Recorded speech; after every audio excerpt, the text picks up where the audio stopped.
While doing an MRI for a female influencer, I discovered she had a battery-powered sex toy inside her body. Out of my responsibility as a doctor, I kindly warned her. Instead, she slapped me across the face and tearfully told her rich fiancé that I tried to sexually harass her under the guise of examination. Her fiancé flew into a rage and smashed my skull with a fire extinguisher. Not only that, she posted about it online, painting me as a perverted doctor that everyone wanted dead. My wife couldn't bear the cyberbullying and jumped from the 19th floor. My daughter became an orphan. When I opened my eyes again, I was reborn, back to the day I performed her MRI. This time, I chose to respect her suicidal fate. What are you staring at? Never seen a beautiful woman before? Hurry up with the scan. I have a product livestream this afternoon. The shrill female voice pierced my eardrums painfully. I snapped back to reality, breaking out in a cold sweat. Sitting before me was the female influencer who had destroyed me in my past life, Layla. Right now, she had her arms crossed, her face full of contempt. I instinctively touched the back of my head. The tragedy from my past life felt like it happened just yesterday. Her muscle-bound rich fiancé Ricardo had grabbed a red fire extinguisher and smashed it viciously into my head. This is what you get for being a pervert. Ricardo's furious roar and Layla's gleeful cold laughter were the last sounds I heard in my previous life. After I died miserably, Layla started a live stream online. She cried pitifully, accusing me of not only forcibly pulling down her underwear, but also making lewd comments about her private parts. The internet exploded with rage. Doctors nowadays are so disgusting. Beasts in white coats. He must be severely punished. Death is too good for him. Protect Layla. Boycott this hospital. My name stayed on the trending topics for an entire week. To calm the public outcry, the hospital threw all the blame on me, a dead man. My wife couldn't bear the cyberbullying and jumped from the hospital's top floor. And my father, who had worked hard his entire life, had people come to his door cursing him and throwing feces at him. In despair, he drank a bottle of pesticide and died in unspeakable agony. Remembering all this, overwhelming hatred surged in my chest. Hey, are you deaf or what? Layla waved her hand forcefully in front of my face and rolled her eyes. What's wrong with you bottom-tier doctors? Is your brain damaged? Stop spacing out.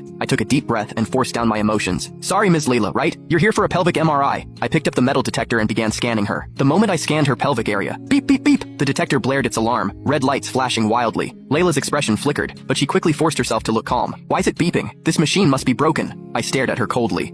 Ms. Layla, MRI scans prohibit any ferromagnetic or conductive metal objects. Do you have any metal implants in your body, such as an IUD, bone pins, or anything else? In my past life, this was when I said a few extra words. Having worked in the imaging department for years, I knew this detector's reaction definitely wasn't from an ordinary IUD or bone pin. It was clearly from a metal object with a battery and motor, combined with her slightly odd walking posture when she entered, legs pressed together, and the unnatural flush on her face. I immediately deduced that she had a remote-controlled vibrating toy inside her body. My duty as a doctor wouldn't let me ignore it, because the magnetic field inside an MRI chamber is 60,000 times stronger than Earth's magnetic field. This meant any magnetic metal entering the chamber would not only turn into a high-speed flying bullet. If the metal was inside the body, it would experience violent displacement from the powerful magnetic pull. At the same time, the magnetic field would cause eddy currents inside the metal, instantly generating temperatures of several hundred degrees. If that thing stayed inside her during the MRI, her intestines and reproductive organs would be instantly cooked and torn apart. In my past life, my well-meaning warning had cost me everything. This life, looking at Layla's face, beautifully made up but unable to hide her bitter, mean nature, I only felt cold amusement. Hearing my question, Layla's eyes darted away. She instinctively pressed her legs together, then yelled viciously, "What? Anything else? Why do you talk so offensively? What could I possibly have inside me? This is a titanium alloy bone pin from a minimally invasive surgery 2 years ago. I already asked other doctors. Titanium alloy isn't affected by MRI at all. You're just a radiologist. Do you even have basic medical knowledge? Don't make a scene here when you don't know what you're talking about." She jabbed her finger at my nose as she scolded me. True, having titanium alloy in your body allows you to get an MRI, because it's not ferromagnetic. But the detector's current reaction was definitely not something as simple as titanium alloy. She was lying, but I didn't refute her at all. I simply nodded obediently. If it's a titanium alloy bone pin, then you can certainly proceed. Layla snorted coldly, looking smug. At least you're not completely blind. I turned and walked to the control desk, taking out a legally binding, examination-informed consent form from the drawer. I picked up a pen and heavily circled several key sections. Then I walked to a position directly under the surveillance camera. Ms. Layla, although you say it's titanium alloy, for your safety and per hospital regulations, please confirm once more that you have no ferromagnetic metals, electronic devices, batteries, or non-medical metal objects on or inside your body. If you confirm you don't, please sign here and add your fingerprint. I handed her the form and ink pad. Layla didn't even look at it. She snatched the pen. So annoying! Such a hassle! Your crappy hospital is so difficult! What else could I possibly have on me? Ridiculous. She scrawled her name on the form, then pressed down hard with her fingerprint.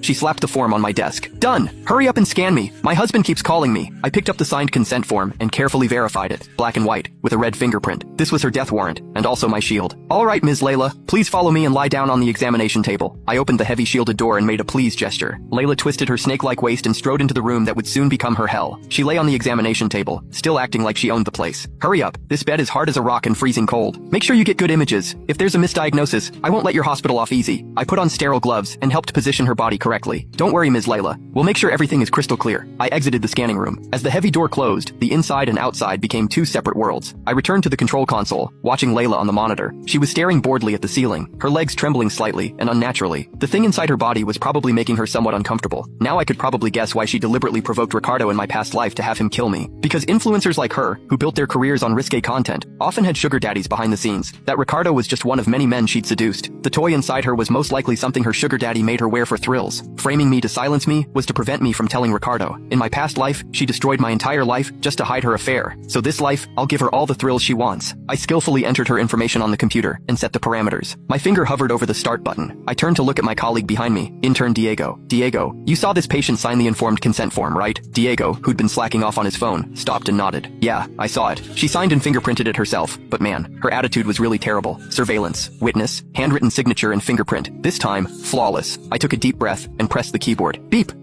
Accompanied by the dull roar of the machine, the examination table slowly sent Layla into the chamber. 1 second, 2 seconds, 3 seconds. Ah! An extremely piercing scream instantly penetrated the shielded door and exploded in the control room. The sound was filled with absolute terror and indescribable pain. Diego was so startled his whole body shook and his phone clattered to the floor. What's happening? On the monitor, Layla, who had been lying flat, suddenly arched her entire body upward like a live fish thrown into a hot wok. Her hands desperately pressed against her lower abdomen, her legs kicking wildly. Help! Help me! My stomach! My stomach is tearing apart! Even the machine's thunderous roar couldn't drown out her heart-wrenching screams. The instrument's powerful magnetic field had instantly captured the metal vibrating egg inside her. That small metal object, under the magnetic pull, instantly became a bullet trying to break through her body. It twisted, rotated, and tore uncontrollably through her soft intestines and pelvic tissues. Not only that, the metal shell and internal battery were rapidly heating up under the alternating magnetic field. I didn't even need to watch the screen to imagine that horrifying sensation of flesh being torn apart, while simultaneously being seared by a red-hot iron. Ah! Stop it! Stop! There's something inside! Something! Layla rolled frantically inside the chamber. Due to the confined space, her head slammed hard against the inner wall of the machine, drawing blood. The intense pain completely broke her. She wailed miserably while desperately pounding on the machine. I'm dying! Help me! Diego's face turned deathly pale as he stammered. Quick! Quick! Hit the emergency stop button! I pretended to be frozen in shock, deliberately staying still for a few extra seconds.